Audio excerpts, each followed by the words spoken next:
Hi guys, welcome to my channel Manikanta electricals sales and services. Friends, ఈరోజు video pedestal fan repair అన్నమాట.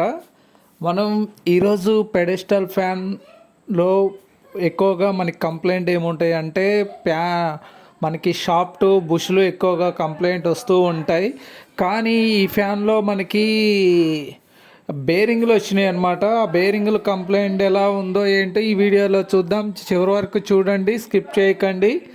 ఈ కొత్త వాళ్ళు అయితే సబ్స్క్రైబ్ చేసి బెల్ ఐకాన్ ఆన్లో పెట్టండి, దాన్ని లైక్ చేయండి. ఫ్రెండ్స్ మొత్తానికైతే మనం 4 స్క్రూలు ఇప్పేసుకోవాలి. ఫస్ట్ బాడీ ఓపెన్ కావాలంటే 4 స్క్రూలు ఇప్పేసుకోవాలి. 4 స్క్రూలు ఇప్పేసుకొని మనం ఓపెన్ చేసి చూడాల్సి ఉంటుంది. ఇప్పుడైతే నేను 4 స్క్రూలు ఇప్పేసాను, ఓపెన్ చేశాను. చూడండి, మీకు వీడియోలో కనపడుతుంది. బేరింగ్లు అయితే ఉన్నాయి. ఈ బేరింగ్లు మనం రీప్లేస్ చేయాల్సి ఉంటుంది. 2 బేరింగ్లు చూడండి, మనకి 2 బేరింగ్లు అయితే ఎలా ఉన్నాయో మనం వీడియోలో చూద్దాం. తిప్పుతో చూపిస్తాను. వెనక బేరింగ్ అయితే కొంచెం ఫ్రీగానే ఉంది, కానీ నెక్స్ట్ బేరింగ్ అయితే మనకి ఆడ్ ఉందన్నమాట. పైన బేరింగు అయితే ఇది రీప్లేస్ చేయాల్సి ఉంటుంది. మనకి 2 బేరింగ్లు మార్చుకుంటే కొంచెం బెటర్గా ఉంటుంది. చూడండి, మనం అయితే ఓపెన్ చేశాను. నేనైతే బేరింగు కొత్త బేరింగ్ ఎక్కించాను అనమాట. అది 608 అనమాట. 608 బేరింగు.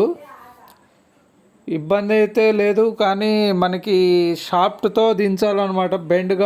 షాఫ్ట్ బెండ్ కాకుండా కరెక్ట్గా దించాలన్నమాట. ఎందుకంటే దానికి మామూలుగా సీలింగ్ ఫ్యాన్ షాఫ్ట్తో అయితే కరెక్ట్గా సెట్ అవుతుంది. ఆ షాఫ్ట్ తీసుకొని కొడితే కానీ కరెక్ట్గా కూర్చుంటుంది అనమాట. ఎందుకంటే లాంగ్ ఎక్కువగా ఉంది కాబట్టి షాఫ్ట్ మొత్తం కూడా బేరింగ్ సిట్టింగే ఉంటుంది. మనకి మోటార్ లాగా కరెక్ట్గా బేరింగ్ కూర్చునే దగ్గర బేరింగ్ సిట్టింగ్ అలా ఉండదు. చాలా కరెక్ట్గా ఉంటుందన్నమాట. చూడండి, నేనైతే సెట్ చేశాను, బేరింగ్ అయితే దించాను. మనం వైండింగ్ కోర్ చూడండి, 1.5 ఇంచ్ ఉంది. ఇది హావెల్స్ కంపెనీది అనమాట. High speed fan. స్పీడ్ మాత్రం ఫుల్ స్పీడ్ ఉందన్నమాట. మన వైండింగ్ కోరు చాలా పెద్దది అనమాట, రౌండ్ కోరు అనమాట. చూడండి, ఇది ఒక హైవెల్స్లో ఇది ఒక టైప్ అనమాట. హైవెల్స్లో షాఫ్ట్ బుష్ కూడా వస్తాయి. కొన్ని బేరింగ్లు అలా వస్తున్నాయి, ఇప్పుడు కొత్తగా వస్తున్నాయి బేరింగ్ టైపు. కానీ బేరింగ్లు వేసుకోవడం చాలా సింపుల్గా ఉంది. బుష్ల కంటే కూడా బేరింగ్లే సింపుల్గా ఎక్కుతున్నాయి అనమాట. మనకి బేరింగులు ఫిట్టింగ్ అనేది 5 మినిట్స్ 6 మినిట్స్ లోపే మనకి ఫిట్టింగ్ అనేది అయిపోతుంది. బుష్లు బేరింగులు ఫిట్ చేయడం అయితే. ఫ్రెండ్స్, మనకి ఇప్పుడు బేరింగ్లు వేసాము, ఫిట్ చేసాము. ఇప్పుడు ఫిట్టింగ్ బాడీ 4 స్క్రూలు ఫిట్ చేసుకోవాలి. చాలా టైట్గా ఫిట్ చేసుకోవాలన్నమాట. ఎందుకంటే అవి లూజ్ ఉంటే మళ్ళీ బేరింగ్ వన్ సైడ్ రాసుకపోతుంది. అది రాసుకపోయి మళ్ళీ వన్ సైడ్ అరుగుతూ ఉంటుంది అనమాట. రూటర్కి రాసపోయి వైండింగ్ కోర్ మీద రుద్దపోతూ ఉంటుంది. ఆ ఫిట్టింగ్ అనేది కరెక్ట్గా చేసుకోవాలి. కొంతమంది 4 స్క్రూలు వేయకుండా ఆపోజిట్ వేసి వదిలేస్తూ ఉంటారు. కరెక్ట్గా కూర్చోదు, ప్లే వస్తూ ఉంటుంది. మోటారు ఆన్ చేయగానే వన్ సైడ్ లాగుతూ ఉంటుంది అనమాట, ఫిట్టింగ్ కరెక్ట్గా లేకపోతే. చూడండి, మనమైతే 4 స్క్రూలు వేసేసాము. అలా మొత్తానికైతే 4 స్క్రూలు టైట్ చేసుకోవాలి, పూర్తిగా టైట్ చేసుకోవాలి. టైట్ చేసుకున్న తర్వాతనే మనం జాలీలు అన్నీ ఫిట్ చేసుకోవాల్సి ఉంటుంది. ఫ్రెండ్స్, చాలా అంటే చాలా టైట్గా వేసుకోవాలి. జాలీలు అలా ఫిట్ చేసుకోవాలి. జాలీలు అన్నీ పూర్తిగా ఎక్కించుకొని మనం టెస్ట్ చేసుకోవాల్సి ఉంటుంది. ఇదైతే మళ్ళీ ఒకసారి స్క్రూ డ్రైవర్తో మళ్ళీ టైట్ వేస్తూ ఉన్నాను. ఎందుకంటే ఒకవేళ లూజ్ ఉంటే మళ్ళీ మ్యాగ్నెట్ కరెక్ట్గా కూర్చోదు కదా. అయితే ఇప్పుడు ఒకసారి నేను సిరీస్లో చెక్ చేసుకుంటాను కరెక్ట్గా ఉందా లేదా అని, తిరుగుతుందా లేదా అని ఒకసారి ట్రైల్ వేసుకున్నాను. ఓకే, మంచిగా తిరుగుతుంది, హై స్పీడ్ వచ్చింది. అయితే ఫ్రెండ్స్, ఇప్పుడు మనం ఫిట్టింగ్ అనేది చేసుకోవాలి. జాలీలు రెక్కలు అన్నీ ఎక్కించుకుంటే మనకి ఫ్యాన్ బేరింగ్లు మార్చినాం అయిపోయినట్టే. మొత్తం మనం ఫిట్టింగ్ చేసుకుంటే అయిపోతుంది. చూడండి, ఒకసారి దేనికైనా మంచిదని టైట్ వేస్తున్నాను. ఇప్పుడు మనం గేర్ బాక్స్ స్క్రూ ఆసిలేషన్ మనం ఆసిలేషన్ స్క్రూ వేసుకోవాలన్నమాట. ఆసిలేషన్ స్క్రూ రివర్స్ ఉంటుంది, అది అన్నీ రైట్ సైడ్ వస్తాయి. దీనికి రివర్స్ వస్తుంది. ఆ స్క్రూ టైట్ వేస్తే లూజ్ అవుతుంది, లూజ్ చేస్తే టైట్ అవుతుంది అన్నమాట. ఆ విధంగా ఉంటుంది. అందుకనే చూసి మనం జాగ్రత్తగా వేసుకోవాలి, స్క్రూ టైట్ వేసుకోవాలన్నమాట. చూద్దాం, మనం అయితే స్క్రూ టైట్ వేసాం పూర్తిగా. ఇది ఆసిలేషన్ మళ్ళీ ఒక్కొక్కసారి ఏమవుతుందంటే ఫ్రంట్ బ్యాక్ అది తేడా వస్తుంది. చూసుకోవాలి, చూసుకొని టైట్ వేసుకుంటే బాగుంటుంది. అది ఇప్పుడు మనం ఫ్రంట్ జాలి అనేది ఎక్కించుకోవాలి. పీవీసీ ఇది ఉంటుంది, మన పీవీసీ ఎక్కియాలన్నమాట. ఫస్ట్ జాలి కాదు, నెక్స్ట్ మనం పీవీసీ ప్యానల్ ఎక్కించుకొని దానికి ప్లాస్టిక్ నట్టు ఉంటుంది. అప్పుడు మనం ఈ జాలి అనేది ఎక్కించుకోవాల్సి ఉంటుంది.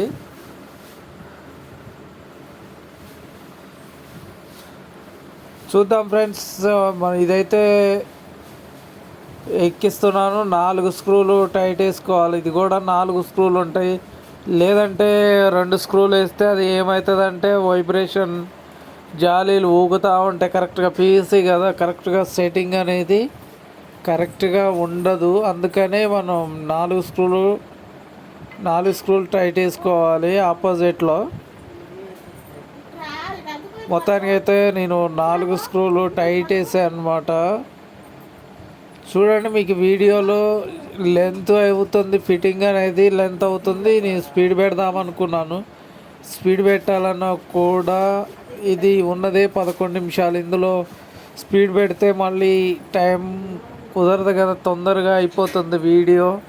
అందులో కూడా ఏమీ అర్థం అవ్వదు. చిన్న వీడియోకి మళ్ళీ స్పీడ్ పెట్టడం కరెక్ట్ కాదని ఫీలింగ్. ఫ్రెండ్స్, ఇప్పుడైతే 4 స్క్రూలు ఎన్ఓపికి 4 స్క్రూలు టైట్ చేశాను. ఇప్పుడు మనం జాలి ఎక్కించుకోవాలి. జాలి అనేది ఎక్కించుకొని మన పీవీసీ నట్టు ఉంటుంది, ఆ పీవీసీ నట్టు టైట్ వేసుకోవాలి ఫ్రెండ్స్. చూద్దాం, ఇప్పుడైతే జాలి ఎక్కిస్తున్నాను. దానికి పీవీసీ నట్టు ఉంటుంది, ఆ నట్ అనేది టైట్ వేసుకోవాలి. టైట్ వేసుకొని నెక్స్ట్ మనం బ్లేడు రెక్కలు ఉంటాయి కదా, రెక్కలు ఫిట్ చేసుకోవాలి. చూద్దాం, ఇప్పుడైతే నట్టు టైట్ వేద్దాం. ఎన్ఓపిని దాని గాడీలలో కరెక్ట్గా కూర్చోబెట్టి, ఎన్ఓపి గాడీలలో జాలీని కూర్చోబెట్టి నట్టు టైట్ వేసుకుంటే కరెక్ట్గా సెట్ అవుతుంది, ఊడిపోకుండా. మేము లూజ్ కనెక్షన్ మనకి పూర్తిగా టైట్ అయ్యకపోతే వంగిపోతూ ఉంటుంది, బ్లేడ్ లూజ్ అవుతూ ఉంటుంది, సౌండ్ వస్తూ ఉంటుంది. ఇంకైతే దానికి వెనక కాటర్ పిన్ ఉంటుంది, లాక్ ఉంటుంది. ఆ లాక్ నేను ముందే పెట్టేశాను. అయితే ఇప్పుడు మనకి బ్లేడ్లు టేబుల్ ఫ్యాన్ బ్లేడ్స్ అనమాట, ఇవి హై స్పీడ్ బ్లేడ్స్. ఈ బ్లేడ్లు అనేది కరెక్ట్గా కూర్చోబెట్టాలి ఫ్రెండ్స్. గాడీలో వెనక గాడీ ఉంటుంది, ఆ గాడీకి కూర్చోబెట్టాలి కరెక్ట్గా, లేదంటే మళ్ళీ ఇబ్బంది అవుతుంది. దీనికి మళ్ళీ ఆ రెక్కలకు కూడా మనకి పీవీసీ నట్టు ఉంటుంది.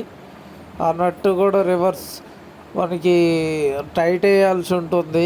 ఆ నట్టు పూర్తిగా టైట్ వేసుకోవాలి, లేదంటే రెక్కలు లూజ్ అయ్యి ఒక రీసౌండ్ అనేది వస్తూ ఉంటుంది. అవి రాకుండా ఉండాలంటే మంచిగా టైట్ వేసుకోవాలి. ఇదైతే టైట్ వేసాను ఫ్రెండ్స్.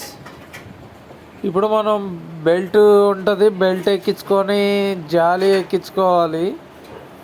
ఆ బెల్ట్ జాలి 2 ఫిట్ చేసుకున్న తర్వాత వెనక డూమ్ ఫిట్ చేసుకుంటే మనకి ఫ్యాన్ అనేది పూర్తి అవుతుంది అన్నమాట.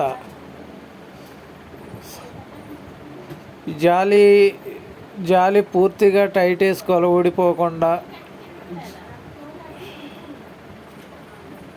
చూడండి ఫ్రెండ్స్, ఈ విధంగా అయితే మనం ఫ్యాన్ అనేది బుష్లు మార్చుకోవచ్చు. సింపుల్గా మనకి ఎంతో టైం కూడా పట్టలేదు. ఇది 18 ఇంచెస్ ఫ్యాన్ అనమాట, పెద్ద ఫ్యాను. బ్లేడ్ కూడా చాలా పెద్దగా ఉంది, 18 ఇంచెస్ ఉంది బ్లేడు. చాలా పెద్దది, రిమ్మీ టైప్లో ఉందన్నమాట. ఇది అవెల్స్ కంపెనీది. చాలా పెద్ద బ్లేడ్, 18 ఇంచెస్ అనమాట. అయితే ఈ బెల్ట్ అనేది మన 2 జాలీలు కరెక్ట్ కూర్చోకపోతే ఊడిపోతూ ఉంటుంది. ఆ జాలీలకి బెల్ట్ కరెక్ట్గా మనం చూసుకొని టైట్ వేసుకోవాల్సి ఉంటుంది అనమాట. ఇది చాలా టైట్ అయితే వేస్తున్నాను, పూర్తిగా టైట్ వేసాను అనమాట. ఇప్పుడు చూడండి, ఇప్పుడైతే మనకి ఫిట్టింగ్ అనేది అయిపోయింది. వెనక డోమ్ ఉంది, ఆ డోమ్ ఫిట్ చేసుకోవాలన్నమాట. ఆ డోమ్ ఫిట్ చేసుకుంటే అయిపోద్ది. ఇప్పుడైతే మనం టెస్ట్ చేసి చూద్దాం, ఎందుకంటే మొత్తం ఫిట్ చేసాం కాబట్టి. ఓకే, సక్సెస్ అయింది. చాలా అంటే చాలా బాగుంది. ఫ్యాన్ అయితే హై స్పీడ్ వస్తుందన్నమాట. చూడండి, వీడియో నచ్చుంటే లైక్ చేయండి, కామెంట్ చేయండి, సబ్స్క్రైబ్ చేయండి. కొత్త వాళ్ళు అయితే బెల్ ఐకాన్ ఆన్లో పెట్టండి. ఈ వీడియో చాలా చాలా ఓపికగా చూసినందుకు అందరికీ పేరు పేరున థ్యాంక్స్ చెప్తూ ఉన్నాను. చూడండి, మనకి ఫ్యాన్ ఎంత స్పీడ్ తిరుగుతుందో, చాలా బాగుంది. ఆసిలేషన్ కూడా బాగుంది, హై స్పీడ్ అనమాట ఫ్యాను. చాలా చాలా బాగుంది ఫ్రెండ్స్. Okay, thank you.